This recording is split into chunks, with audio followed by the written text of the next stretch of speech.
Hello बच्चों, let's read this question. The question says the sides of a triangle are three consecutive integers. The largest angle is twice the smallest one. The area of triangle is equal to. Four options are given. So the key concept of this problem is few properties and few formulas related to finding area of triangle. So key concept is area of triangle is given by square root of s minus a, s minus b, s minus c, where a, b, c are the sides of triangle. Right now we don't know that, and s is a plus b plus c by 2. इसका मतलब ये है कि area find करने के लिए कहीं ना कहीं से आपको ए बी सी की वैल्यू तो चाहिए ही चाहिए, क्योंकि सारी वैल्यूज वहीं से कैलकुलेट हो रही है. We can also express A by sine A equals to B by sine B equal to C by sine C. ये भी एक प्रॉपर्टी होता है. This is also useful. So under this context जो क्वेश्चन में गिवन है कि sides of triangle are three consecutive integers, हम मान सकते हैं कि a is x minus one, b is x and c is x plus one. ये कंसेक्यूटिव साइड्स हो गए. ए बी सी ये एंगल्स हो गए. उसमें से मान लेते हैं कि ये जो है c एंगल है दैट इज द स्मॉलेस्ट, और a जो एंगल है that is the largest. So I can write angle A is equal to 2 times the smallest one, yani A is equal to 2C. This is also given. Let's say this is equation 1 where we have all the sides, and this is equation 2 where we have relation between angles. अब हमें area find out करना है. तो area find out करने के लिए क्या करेंगे? A by sine of A equal to B by sine of B equal to C by sine of C. इसमें से इन दोनों को सेलेक्ट कर लेंगे क्योंकि हमारे पास जो एंगल का रिलेशन है वो ए और सी के बीच में है. तो यहाँ से लिख लेते हैं A by sine of A equal to C by sine of 2a, क्योंकि एंगल सी डबल है, 2 टाइम्स ऑफ ए है. ऑलरेडी इक्वेशन 2 में ही हमने देखा है. So now I can write A as X minus one divided by sine of A.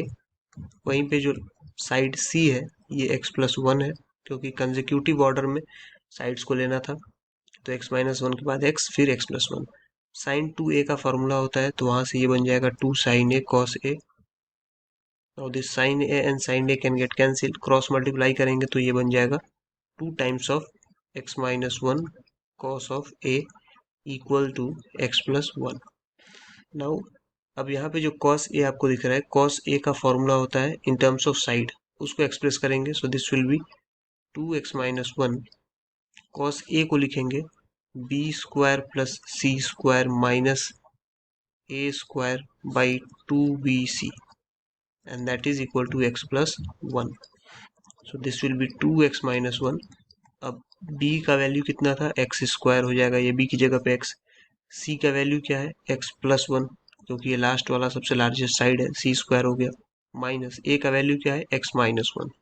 So this is x minus one square divided by 2 times of b into C, यानी x into x plus one.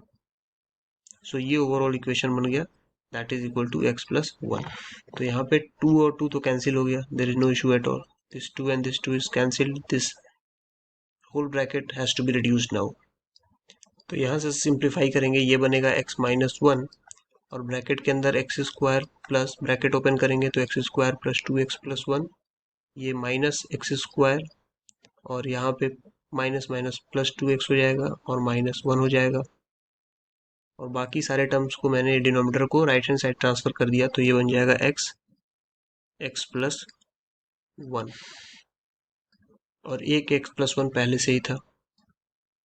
Now similar terms जो कि opposite sign के साथ है उनको cancel कर देंगे. So minus x square plus x square cancel, one minus one cancel, तो ये बचेगा x माइनस वन, और यहाँ से x कॉमन आ जाएगा. So it will be x, 2x और 2x मिला के 4x हुआ होगा, तो ये x प्लस फोर हो जाएगा. That is equal to x plus one whole square. तो अगेन यहाँ पे x और x को कैंसिल कर सकते हैं, there is no issue at all. बाकी बचे हुए को मल्टीप्लाई कर लेंगे तो ये हो जाएगा x square plus 4x minus x minus 4 that is equal to x square plus 2x plus 1. अब सिमिलर टर्म्स को फिर से कैंसिल आउट करेंगे यहाँ पे. So X square and X square is cancelled. This 4x minus X is 3x और यहाँ पे जो 2x है वो लेफ्ट साइड में जाएगा तो 3x minus 2x is equal to 5 यानी x का वैल्यू आ गया 5. तो इसका मतलब इससे पहले वाला x माइनस 1 का वैल्यू हो गया 4 और इसके बाद वाला जो साइड है x प्लस 1 वो हो गया 6. राइट. तो जो साइड्स आ गए a इज इक्वल टू आ गया 4, b इज इक्वल टू आ गया 5 और c इज इक्वल टू आ गया 6. So now we have a is equal to 4, b is equal to 5, c is equal to 6. तो यहाँ से s की वैल्यू निकल आएगी a plus b plus c divided by 2. So 4 plus 5 plus 6 by 2 ये हो जाएगा 15 बाई 2. और यहाँ से easily s minus a, s minus b, s minus c calculate हो जाएगा. सो s माइनस a का वैल्यू हो जाएगा 15 by 2 minus 4. So this will B 7 by 2. s minus b का value 15 by 2 minus 5, so this will be 5 by 2, and s minus c is 15 by 2 minus 6, so this will be 3 by 2. so यहाँ से अब area का expression लिखेंगे root of s minus a, s minus b, s minus c that is equal to square root of s का value है 15 by 2 into 7 by 2 into 5 by 2 into 3 by 2. तो denominator में तो पेयर्स इजिली बन जाएगा, 4 बार 2 है तो इसलिए 2 इंटू 2 बाहर आ जाएगा स्क्वायर रूट से. अब ऊपर देखते हैं तो यहाँ पे 15 को लिखा जा सकता है 5 इंटू 3. यहाँ पे अगर आप देखो तो 5 इंटू 3 15 हो जाएगा और एक 15 पहले से है तो एक 15 तो बाहर आ गया बट रूट 7 अंदर बच जाएगा.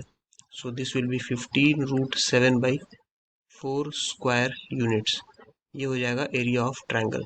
सो among the given options we will look for 15 root 7 by 4.